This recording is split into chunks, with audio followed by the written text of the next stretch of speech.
Seu sistema tá completamente lento e você tá achando que o problema é o seu código? Olha, sinto te dizer, mas eu acho que esse não é o problema. Olha, muito provavelmente você não tá usando o cache na sua aplicação. Olha, mas pra sua sorte, hoje eu vou te mostrar o que é o cache, como ele funciona e por que ele pode deixar seu programa até 10 vezes mais rápido. Então, bom, bora pro vídeo de hoje. Olha, imagina o seguinte cenário. Você tem uma API que busca alguns itens dentro do seu banco de dados. E a toda requisição que você faz, você abre uma nova requisição, executa a query e processa os dados. Agora pensa, e se 1000 pessoas fizerem a mesma requisição? Isso, obviamente, vai ser lento, caro e totalmente desnecessário. E se eu te contasse agora que para todo esse problema existe sim uma solução? O nome dessa solução é cache. Agora, só para te situar um pouquinho do que é cache, eu vou dar uma breve explicação. O conceito de cache é muito simples. É basicamente guardar um resultado pronto para que a gente não precise fazer esse cálculo novamente. Como por exemplo, se algum usuário fez uma conta matemática específica e outros usuários também vão utilizar ela, eu posso guardar esse resultado usando cache e devolver o resultado mais facilmente para o usuário. Um exemplo muito simples para mostrar a efetividade do cache é pegarmos em comparação um sistema que não usava para um sistema que utiliza cache. Antes de utilizar o cache, demorávamos cerca de 500 milissegundos para consultar um item. Depois da implementação do cache, caiu para 50 milissegundos. Ou seja, tivemos um ganho de performance de até 10 vezes mais rápido. E esse sim é o verdadeiro poder do cache. Agora você multiplica isso por milhões de usuários simultaneamente. Isso sim vai ser uma diferença gritante entre um sistema lento e um sistema escalável. Existem 3 tipos de cache que você vai encontrar o tempo inteiro, que são eles: cache em memória, cache distribuído e cache em browser. Para situar vocês de cada uma delas, vamos começar falando um pouquinho do cache em memória. O cache em memória é o cache utilizado dentro da sua aplicação do back-end, utilizando a própria RAM do computador. E como isso funciona na prática? Vamos pegar um exemplo que o usuário usa a sua API e ele quer buscar os dados do usuário 123. Ao invés da sua aplicação consultar direto o banco de dados, a sua aplicação vai consultar o cache. E a partir desse momento são 2 cenários que podem acontecer. O primeiro é o cache hit, ou seja, o dado é encontrado dentro do cache e é retornado automaticamente de uma maneira quase instantânea para o usuário, sem nem mesmo acessar o banco de dados. E a segunda opção é o cache miss. Cache miss é quando o dado não está dentro do cache, sendo necessário acessar diretamente o banco de dados, e você também tem a opção de guardar esse dado dentro do cache se você quiser. Esse tipo de cache tem algumas vantagens de ser usado, como ser extremamente rápido, muito simples de você implementar no seu código e zero dependência externa. Mas também tem algumas desvantagens aí no meio do caminho, como toda vez que você reinicia sua aplicação, todo esse cache é excluído automaticamente. Ele também não é compartilhado entre servidores e pode consumir muita memória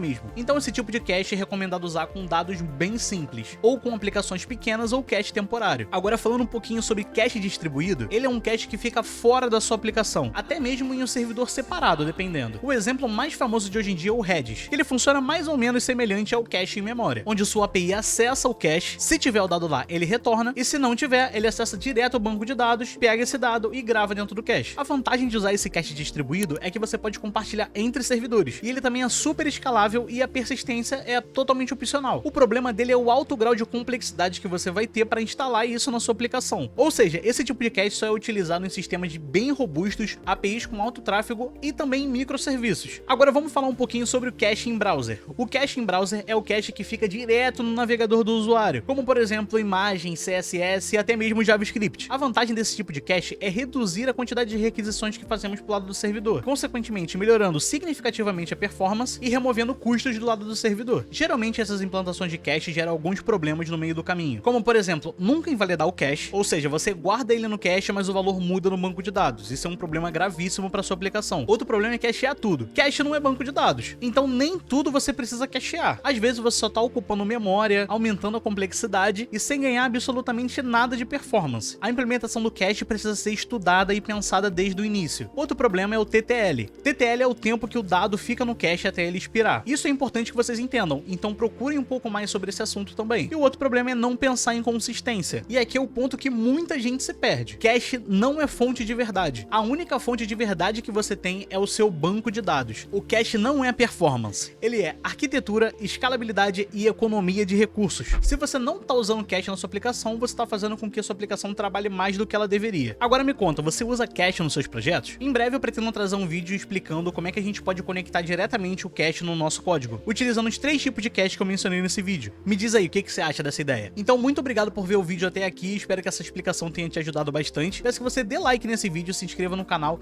para receber os próximos conteúdos desse canal, onde espero trazer conteúdos mais elaborados e também com mais informações para vocês. Então é isso, muito obrigado novamente e valeu!